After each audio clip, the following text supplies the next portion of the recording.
Jangan tertipu dengan zikir-zikir kita. Zikir kita belum tentu menyelamatkan jika akidahnya tidak sahih, jika husnuzonnya tidak ada. Ada karakter yang keempat, karakter malaikat.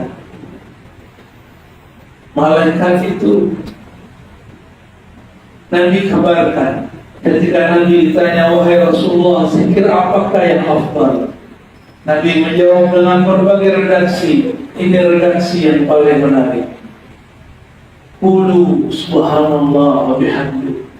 Bacalah subhanallah wa bihamdi. Inilah yang dibaca malaikat-malaikat yang tiga.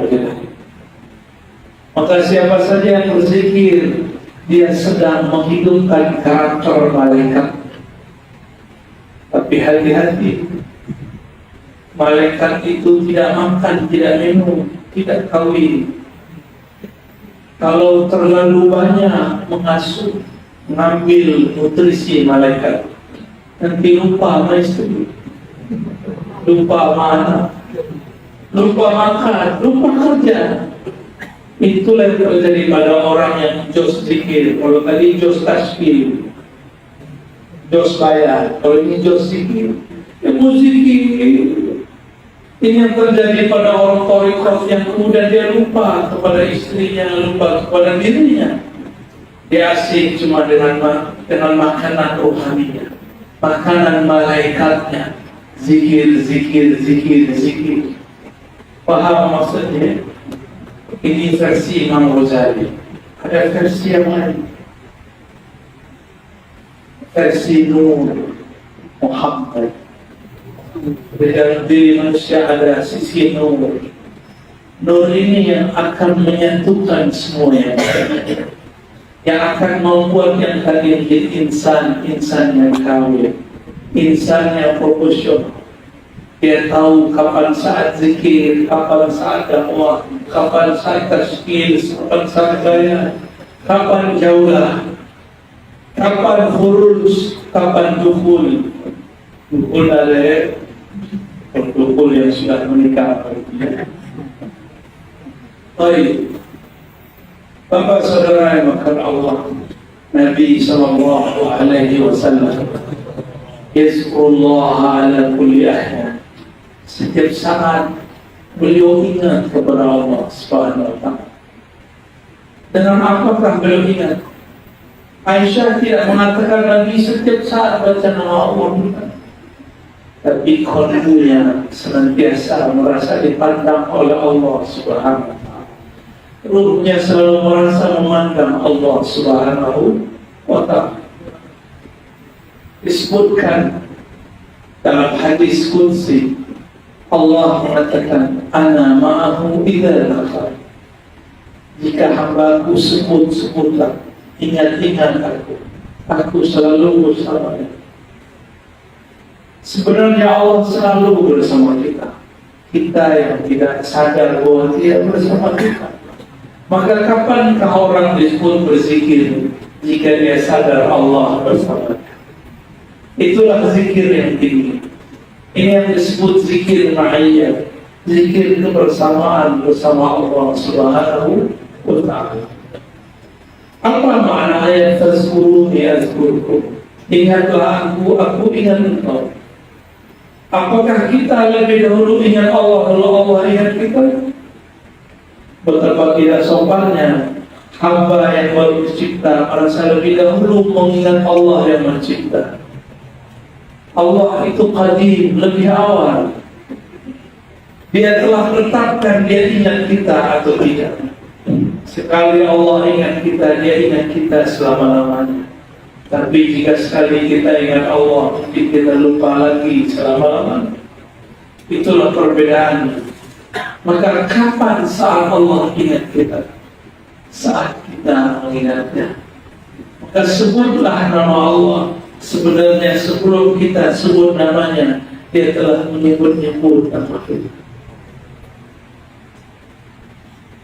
Itulah makna hadis qudsi. Man zakarani fi mala'in zakartuhu fi mala'in khairu minhu. Siapa yang sebut-sebut nama aku di kelompok di keramaian.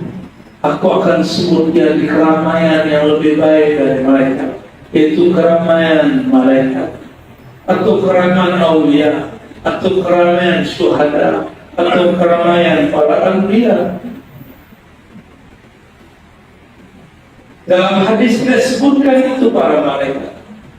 Berarti bisa jadi nabi, wali.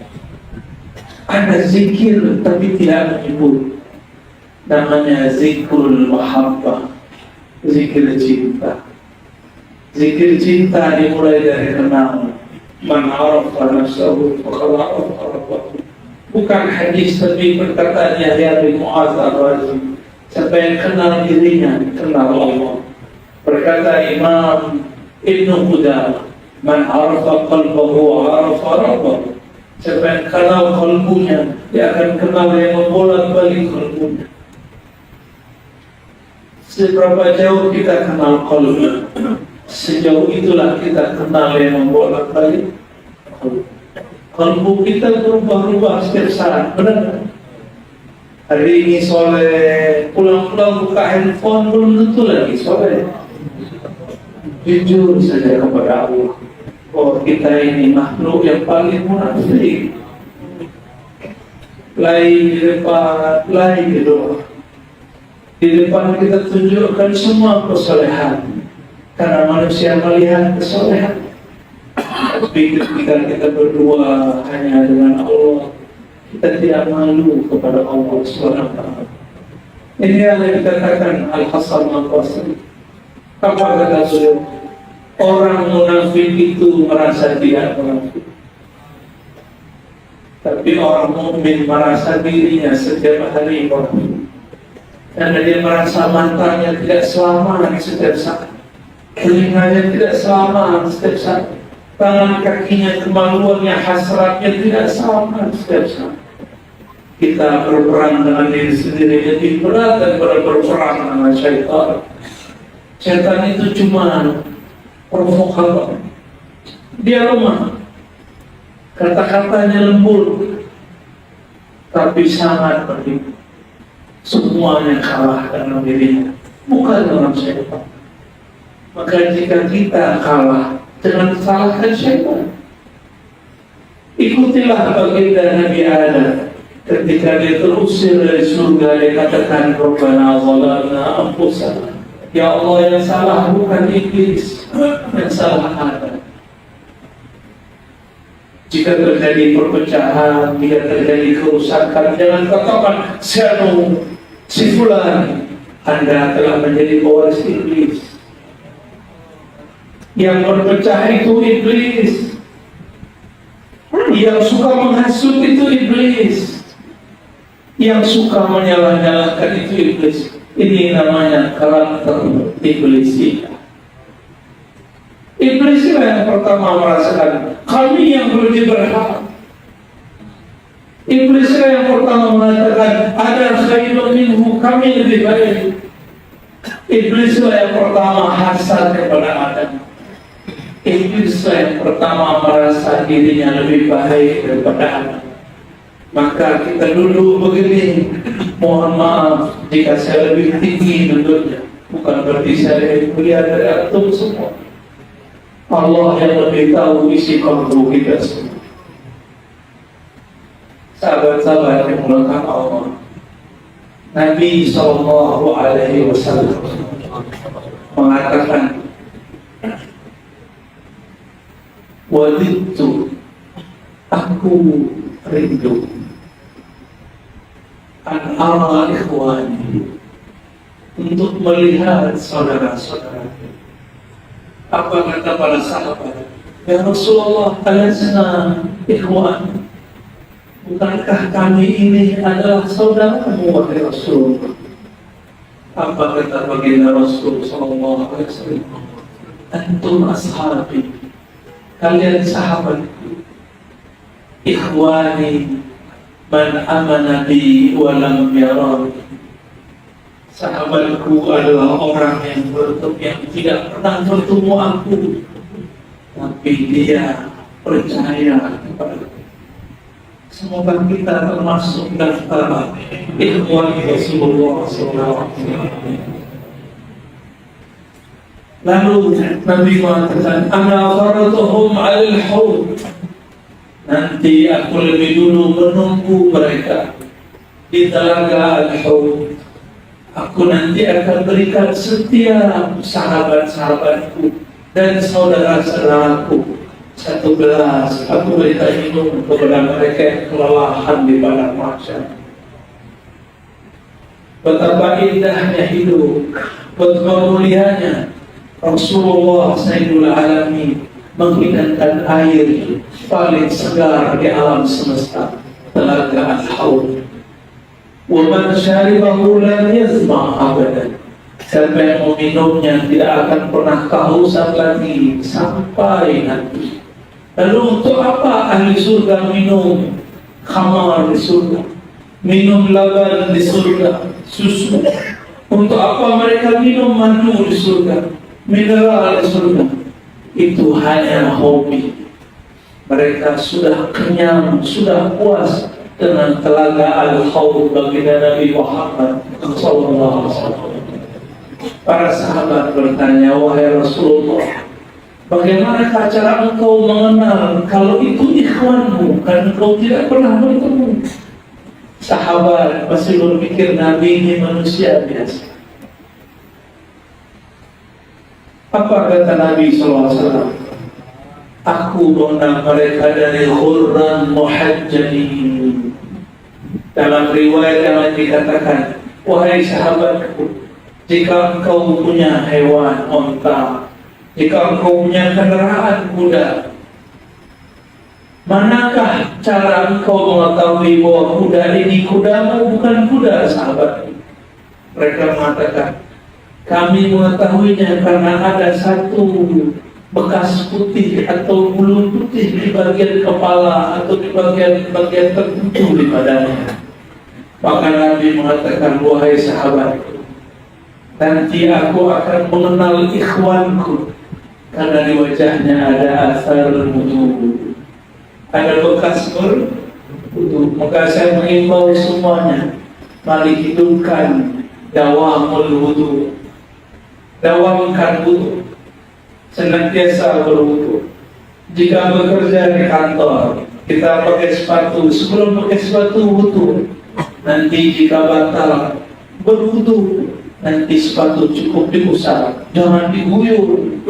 Sepatu kok diguyur, jangan dicopot, tidak usah, cukup diusap. Jika sholatnya pakai kaos kaki masih sah, tidak perlu lagi berwudu. Tapi jika copot kaos kaki, harus berwudu. Nabi mengenal kita lewat asar wudu, bekas wudu. Coba jaga wudunya.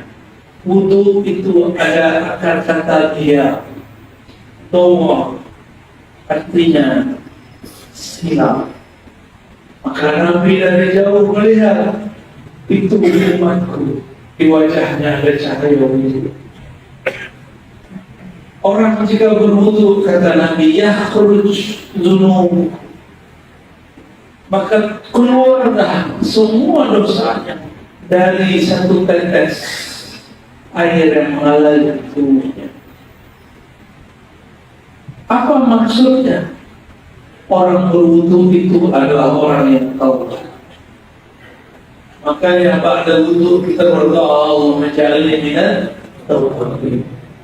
Maka ada orang yang tidak terlihat banyak wudu, tapi di kalbunya ada cahaya taubat. Itu juga ghurran muhajjalin. Di kalbunya ada cahaya. Mereka akan diselamatkan Rasulullah SAW.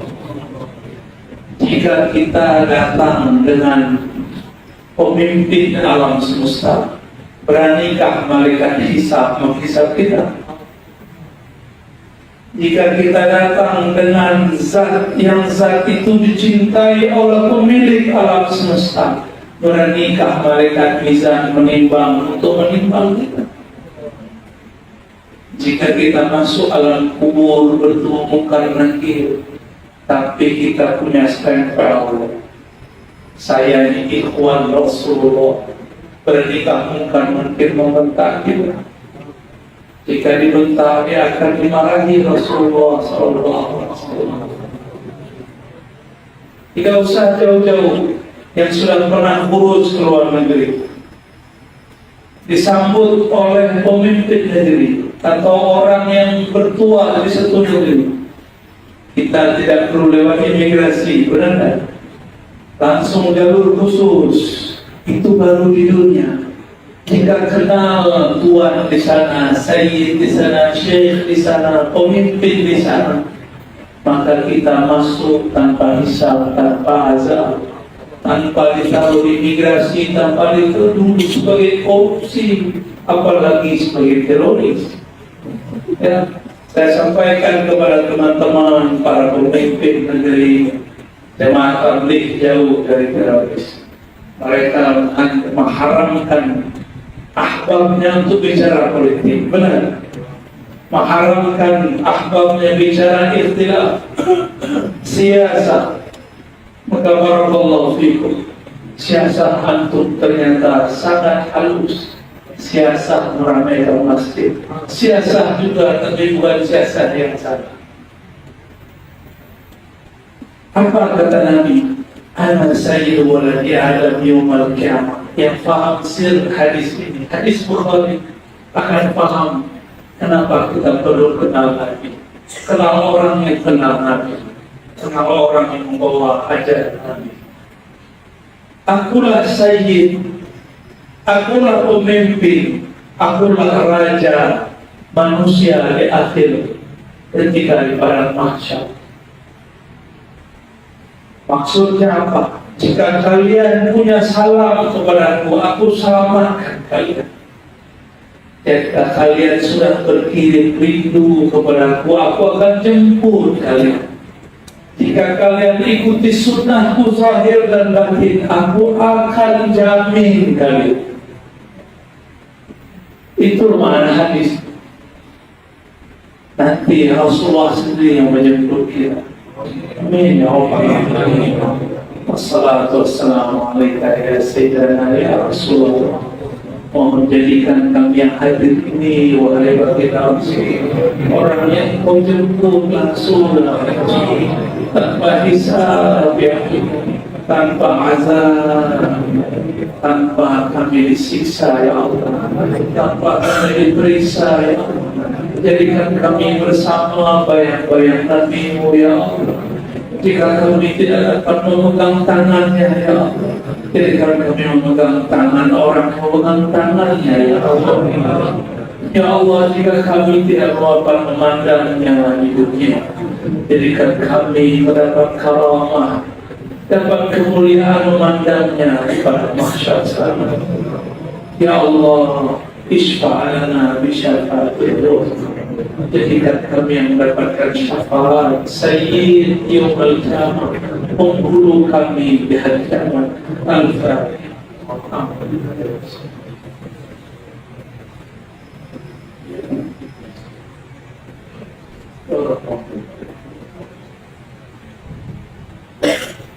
Inilah penutup hadis yang mau saya sampaikan. Nabi bersabda, Aulakum bi yawmal qiyamah aktsarukum shalatan alayya.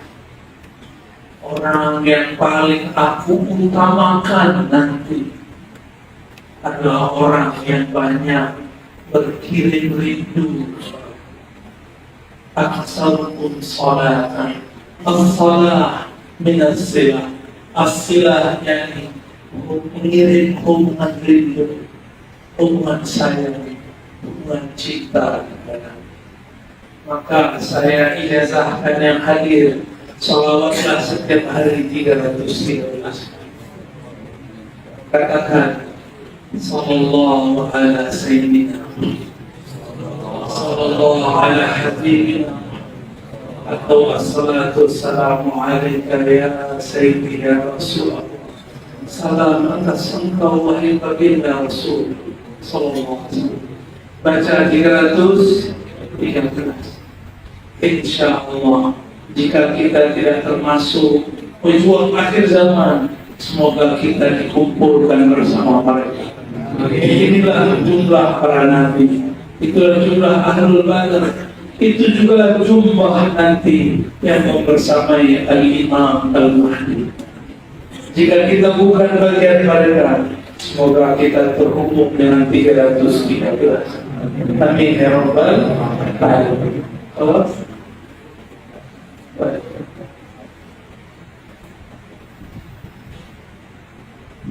Baik. Bolehkah kami ingin tahu wasilah Buya siapa nama rohani kami? Nama rohani yang tahu cuma Bapak rohani. Saya bukan Bapak rohani, tapi saya diberikan ilmu metodologinya. Bapak rohani punya pewaris. Pewarisnya wali-wali besar. Kadang-kadang saya diizinkan bertemu beliau. Jika Allah izinkan, saya mintakan nama rohani itu. Ya. Kumpulkan namanya semua, nanti dicatat, kirimkan terlibat, pakai ditulis yang bagus. Nanti kita mintakan jika saya bertemu beliau. Ya, insya Allah. Tulis bagus-bagus, ya. Tulis bagus-bagus, penting yang bagus, besar-besar, pakai bin atau binti. Nama rohani itu adalah nama hadiah dari wali-wali Allah. Kalau kita berdapat nama hadiah, seperti kita mau naik pesawat tidak punya nama, bisa berangkat. Kita mau pergi ke luar negeri, mau kurus, nggak punya paspor, bisa berangkat. Maka nama rohani itu sama dengan paspor masuk alam barzakh. Ilmu ini ilmu bid'ah, bukan. Nama rohani dalilnya adalah surat Shaf ayat 6 yang mengkhabarkan nama rohani baginda Rasulullah SAW adalah Ruhullah Isa. Karena dia Ruhullah, dia tahu nama yang memberikan nama dia. Siapa yang memberikan nama Sayyidina Isa? Itulah Abu Ruh, itulah Ummur Ruh. Abu Ruh Sayyidina Muhammad. Nama rohani Rasulullah adalah Ahmad. Inni mubashirun bi rasulin ya'ti min ba'di ismuhu Ahmad. Aku mengabarkan kepada kalian mengenai ada seseorang yang akan muncul di akhir zaman, namanya Ahmad. Maka Nabi Muhammad nama ruhnya Ahmad. Di akhir zaman Al-Imam Al-Mahdi, dia juga adalah pewaris Ahmad. Namanya juga tidak jauh-jauh dari Muhammad dan Ahmad. Tapi nanti akan banyak yang mengaku namanya Muhammad dan Ahmad dan dia mengaku Mahdi. Ternyata dia Mas Mahdi.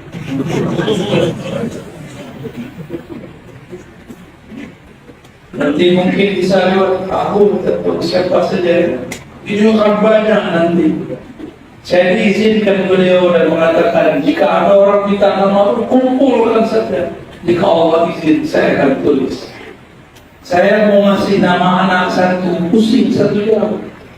Dia 1000 nama 1 hari. Orang ini yang ahli namanya. Nama itu adalah percikan dari nur Nabi Muhammad. Nur itu ada karakternya. Jika di karakternya pemurah, biasanya bernama Karimah. Jika karakternya perindu, bernama Muhib, pecinta. Ada semua karakter. Jika dia adalah guru di alam azali, di alam jabarut, maka dia bernama Maulana. Ada nama-nama begitu. Itulah nama ruh. Dan itu bukan bid'ah, dalilnya surat Shaf. Ya. Bolehkah kami izin ijazah dari Buya? Dan kami selalu menonton kajian lewat Thariqat Al-Youtubiyah. cucu saya tambahkan lewat YouTube. Saya izinkan semua yang hadir untuk mengamalkan apa yang saya sampaikan di YouTube. Dalam syarat YouTube-nya YouTube yang asli yang sahih. Untuk pribadi. Mungkin ke depan saya buat Ar-Razi yang official supaya orang tidak susah cari. Karena banyak juga yang ngaku-ngaku Ar-Razi di situ. Ini karena usul para akhbar, para ikhwan. Kalau tidak, saya tidak suka. Saya tidak suka disebut Ar-Razi official. Apa itu? Lain soal. Saya tidak suka yang itu. Tapi karena untuk dakwah kita boleh. Silakan amalkan jika itu berkenan di hati. Kirim Fatihah untuk Nabi. Ini Fatihah untuk guru-guru, salawat kepada beliau sallallahu alaihi wasallam. Insyaallah dalam kita dibimbingnya. Bolehkah kami tahu Buya bertarekat apa? Ini namanya apa? Kepo, kepo. Jadi kepo juga ya. Saya minum dulu ya. Susu bukan sepatu.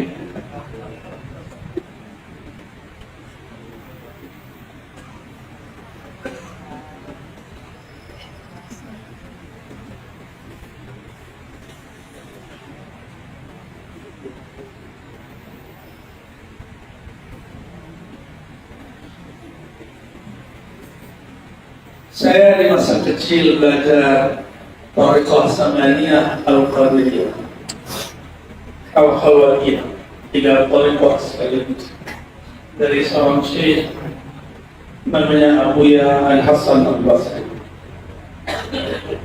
Tapi beliau juga mursyid tariqah Naqsyabandiyah Qadiriyah. Tapi beliau wafat. Saya lanjut ngaji kepada guru saya, belajar di tariqah yang hampir sama. Lalu saya berikut suluk Riyadhah 40 hari, suluk tariqah Naqsyabandiyah Khalidiyah. Tariqah Khalidiyah Naqsyabandiyah itu mencakup 5 tariqah: Kubrawiyah, Khistiyah, Qadiriyah, Mujaddidiyah. Itulah yang disebut Naqsyabandiyah Khalidiyah. Lalu saya ikut tariqah yang lain, tariqah anti tariqah. Ada juga dulu, tapi saya udah nggak usah sebut namanya. Tariqah yang membid'ahkan tariqah saya lama. Saya juga ikut dulu, padahal sudah 40 hari. Masih bisa nyerempet-nyerempet. Tapi yang 40 hari itu saya tidak bisa lupakan. Kami kurangi makan, kurangi minum. Kami cuma berkhawat 3 orang, satu di sudut, satu di tengah, satu di sudut. Cuma 3 orang. Kami kurangi tidur, kurangi makan, perbanyak zikrullah, perbanyak. Saya hafal surat Sajadah di sana. Ya, jadi waktu Maulana Imam tadi baca, ya memang saya langsung terkenang waktu saya dulu umur 13 tahun menghafalkan sajadah setiap ada asal. Menghafal tanpa perlu menghafal, cuma baca. Karena dibaca 40 hari, setelah 40 hari saya hafal sendiri. Nih Bapak Ibu yang otaknya sudah mulai melempem, tidak usah menghafal, baca aja sering-sering. Lama-lama untuk hafal. Tapi istiqomah 40 hari surah An-Naba. Setiap pada subuh atau pada asar. Nanti lama-lama hafal. Nanti bingung sendiri, imam baca ruku kita tahu terusan. Di masa-masa itu saya belajar zikir khafi, zikir pejamkan mata, tidak dikunci. Ucapkan nama Allah di dalam qalbu. Getarkan nama Allah. Iza zikirullah wajilat qulubuhum. Sebut nama Allah, qalbu bergetar. Disebut nama Allah bergetar lama-lama menjadi lembu menjelang tidur. Itulah bekal saya supaya bisa pulang balik. Karena sudah ikut ajaran anak-anak, saya balik. Kalau karena berkah zikir kita. Dalam riwayat Imam Baihaqi dikatakan sebuah akar, khairul rizqi ma yakfi wa khairul dhikri ma khafi. Sebaik-baik zikir yang cukup, bukan yang banyak. Banyak tidak cukup sama aja. Sebaik-baik zikir yang tersembunyi. Pencinta selalu ingin punya rahasia dengan kekasihnya. Zikir khafi adalah mahar rahasia antara hamba sang maha kekasih Allah Subhanahu wa ta'ala. Itulah pegangan Kiai Muzairun. Itulah pegangan Maulana Ilyas, Maulana Zakaria. Beliau belajar zikir khafi di qalbunya. Cuma mungkin karena beliau sibuk ta'lim, tidak sempat mengajarkan zikir khafi. Setelah saya kemudian dewasa, saya belajar tariqat Qadiriyah wal Naqsyabandiyah. Kemudian belajar lagi tariqat Asy'ariyah. Lalu guru saya mengatakan, guru saya yang salah satu yang wali, kamu itu Syazili, bukan Naqsyabandi. Tapi saya bernaqsyabandi, iya, itu tariqat Naqsyabandiyah. Tapi rohani mendekat dengan Syazili. Saya pikir-pikir, saya tolak. Bahkan saya ziarah ke kubur Baharuddin Shah Naqsyabandi di Uzbekistan. Saya datang, biasanya kalau saya datang ke satu kuburan, ada terasa kontak batin, harum gitu. Ini tidak ada. Seakan-akan beliau bilang, saya sedang sibuk dengan anak-anakku yang lain. Engkau bukan anakku.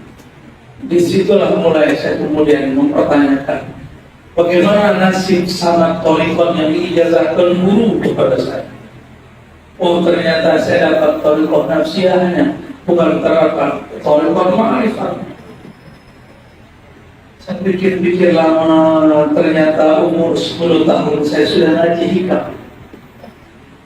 Umur 15, 16 saya mutalaah dan mulazamah ngaji hikam kepada guru saya. Hikam itu thariqahnya Syaziliyah. Maka ketika bertemu dengan seorang guru Syekh Abdul Rahman Azhari, saya ditalkin dan diberikan ijazah thariqah Syaziliyah. Kami cuma temu beberapa kali, tapi rasanya saya dibimbing selama bertahun-tahun. Lalu setelah itu saya ketemu lagi mursyid yang lain, mursyid yang dia dekat dengan Sayyidina Baliyah, yang berguru kepada Nabiullah Khidir. Tapi orangnya misterius, seperti Nabi Khidir ditemui Nabi Musa, misterius. Kadang begini, kadang begitu. Kalau kalbu ini kurang husnuzon, kita akan suuzon kepada beliau. Nabi Musa tidak sabar ketemu Nabi Khidir. Sudah ketemu tidak sabar bantah Nabi Khidir, benar kan? Maka jangan salahkan antum nanti kalau ketemu wali-wali Khidiriyah, pasti akan ingkar. Maka jangan minta aneh-aneh. Cukup ketemu wali-wali biasa dulu. Jangan minta ketemu Nabi Khidir dulu, takut malah ingkar dia. Siap? Ya. Halas? Halas. Saya rasa cukup ya. Jadi sekarang thariqah saya thariqah apa? Semua thariqah yang bersambung kepada Nabi itulah thariqah saya. Maka saya cinta kepada semua ahli sufi. Saya cinta kepada semua orang bersanad kepada Rasulullah SAW. Di kalbu ini sudah tidak ada lagi sekat-sekat thariqah. Semua thariqah adalah thariqah. Semua mursyid adalah mursyid. Semua murid adalah sahabatku. Mari cintai semua orang walaupun berbeda. Wassalamualaikum warahmatullahi wabarakatuh. Saya salam. Kau pergi kumpul dulu. Hah?